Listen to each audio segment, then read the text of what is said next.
दुकानात भेसळयुक्त प्लास्टिकचे तांदूळ वाटप केले जात असल्याची बऱ्याच तक्रारी नागरिक जागृती मंचचे सतीश साखळकर यांच्याकडे आल्या असता त्यांनी तात्काळ जिल्हा पुरवठा अधिकाऱ्यांकडे तक्रार केली असल्याची माहिती सतीश साखळकर यांनी दिली।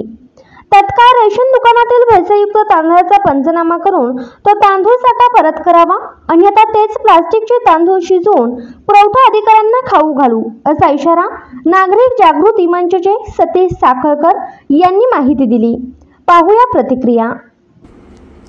नमस्कार। आज आमच्या नागरिक जागृती मंचच्या कार्यालयामध्ये विजयनगर येथील एक सामान्य नागरिक शिरक नरळे म्हणून आहे।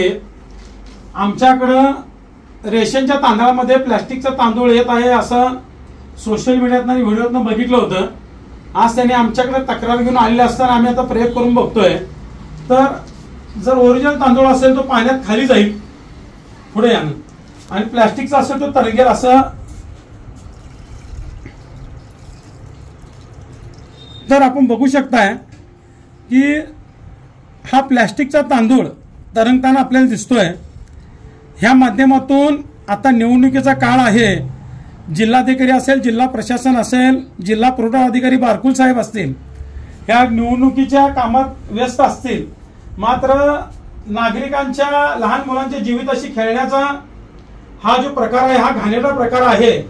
असा प्लास्टिकचा तांदूळ खाऊन लहान मुलं असतील, वयस्कर माता भगिनी असतील, त्यांच्या आरोग्यावर काय परिणाम होतोय हे परमेश्वराला माहित। आणि ह्याचमुळे पोटाचे आजार आणि ते दवाखाने फुले चाललेले दिसतात। याचा नागरिक जागृती मंचाने निषेध करतो व तात्काळ सर्व रेशन दुकानामध्ये जाऊन ह्या तांदळाचा पंचनामा करण्यात यावा, अन्यथा हाच तांदूळ शिजवून पुरवठा अधिकाऱ्यांना घालण्यात येईल।